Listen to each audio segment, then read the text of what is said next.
Hey up folks, it's Dean again from Dean's Beer Reviews, number 3. We're going to do a British one today, or to be specific, an Irish one. We are doing Guinness Foreign Extra. Good view there, Foreign Extra. Right, basically, Guinness Foreign Extra is just Guinness. It's brewed at St James's Gate in Dublin, as it all is, except this is brewed for the foreign market to Asia, Africa, Caribbean sort of areas originally in the early 19th century. And to survive the long trips overseas, they not only fermented it to a higher alcoholic strength, which by the way is strong. It's 7.5% ABV, so it's in a small 330ml bottle. But not only that, they also added a bigger dose of hops, both of which added, the alcohol and the hops act as a preservative to survive the trips overseas. That's why it's called Foreign Extra, because there's extra bits to it, and it's obviously for the foreign market. There is another one brewed specifically for the Belgian market, which is 8%, which is a bit nicer than this, but it's more or less the same. And unfortunately, I haven't got a bottle of that, so we're going to do this. It's still a very good beer. Right. Not really much more to say about it, to be honest. That's it. It's a strong Guinness, but it's one to be safe. Oh, the more astute of you out there will have noticed that although it's a 33cl bottle, I have in fact got a pint glass. Reason being for the pint glass is that these sort of beers want to be shown in all their glory. So although the liquid is only going to go up to about here, something like that, you want a nice big glorious head just to sort of show it off a bit. So I'm going to use a pint glass. Right. Okay, crack it open.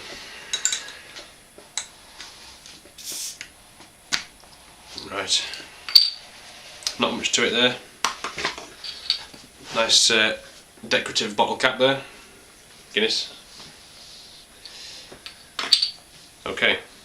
Not a whole load of smoke. This isn't a bottle conditioned beer, so I'm not expecting it to foam over or anything, which is alright. Smells very nice. Right, I'm just going to go ahead and pour this. Okay. Here we go. Look at that. Thick and black. We want to try and get a nice big head on this as well. A bit like that. Woo! Too big, had to make a last minute save just then. Nevertheless, I shall pour the rest in. I'm doing it on the table. Right. There we go. Now to me, these stronger Guinnesses are what it's all about. It's a proper... some people call it an imperial stout. It's like a strong stout, although they tend to be a bit stronger. But thick, creamy, strong, luxurious. That's what a stout should be to me. Regular Guinness is a bit, it's okay, but it's a bit boring. It's only about 4% strength, and although the strength isn't everything, the longer it's brewed, obviously the stronger it's going to be. But the longer it's brewed and matured, the nicer it's going to be. So right, it's settled a bit. There's still quite a, that was a less than perfect pour, I have to say. But if you look at the colour of the actual liquid, it's just, there's not much to say about it. It's pitch black, you can't see through it. I'm holding it up to my lamp here, and I still can't see through it. So yeah, look-wise, it's a nice creamy, thick, luxurious, for want of a better word, off-white, chocolatey coffee type head. It's thick. I mean, you could probably put a coin on top of that and it'd sit. Smell-wise, it's a typical Guinnessy smell. Funnily enough, it's sweet. I mean, even smelling it through the head, you can still get a lot of aroma. Yeah, it's a really sweet, coffee-ish sort of smell. Not a whole lot of complex smells in this because it's pretty straightforward. But it does smell nice. But there's not a whole lot to say about it.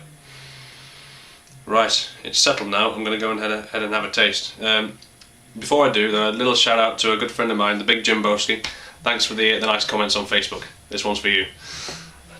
Cheers.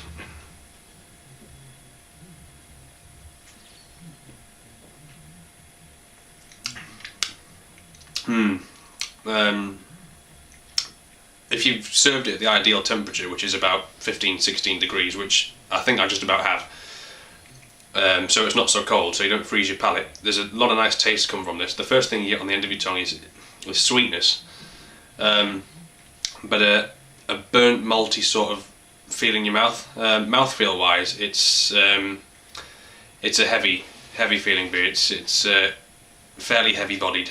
Not the most heavy bodied I've had for a stout, but it's fairly heavy bodied. I'll have another taste. Let's have a.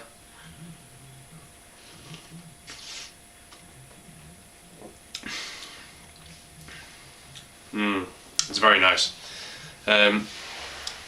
It's balanced, but there is quite a lot of sweetness in it. A good stout should be a balance of sort of burnt maltiness and sweetness. Guinness is supposed to be advertised as a dry stout, but this, although it does have that typical burnt malty sort of roasted coffee-like dryness, it has got a good bit of sweetness to balance it out. But because I know a lot of stouts, especially things like the double chocolate stouts and things, although they don't contain chocolate, they can be quite sweet. This isn't like that. It's a very, very good balance. Another taste.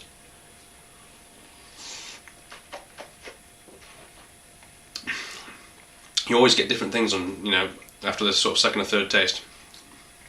Right, I'm going to put that down now. Yeah, it's one you want to savour as well. You want to, obviously you don't want to chug it back at 7.5%, but it's one to sort of, by the fire, watching TV, whatever, just kick up and relax with, because it's quite a luxurious tasting beer. If you can get hold of the other one, it's called Foreign Extra. This is Special Export Stout. Sorry, I beg your pardon, that was the other way around. This is Foreign Extra. The other one's called Special Export Stout. That's the one that's for the Belgian market. It's 8% strength. If you can get hold of that, do, because it's like this, only it's slightly better. It's more well-rounded. It's really silky and luxurious. Although this is still very nice. This is, if you want to get the other one, it's harder to get hold of. You'll have to sort of get it off the internet or specialist shops, because they have to import it from Belgium. Whereas this, although it's exported, you can get it from most good supermarkets. I mean, I work at like a specialist shop, and I can get it there easily. And I've seen it on the shelves of Tesco and various other places, and all of the good supermarkets. So yeah, it's pretty easy to get hold of. So yeah, there's not a whole lot to say about it. It's fairly straightforward. It's simple, but it's very, very nice. So if you can get hold of Guinness Foreign Extra, there's the label. An intense version of Guinness. It's very, very nice.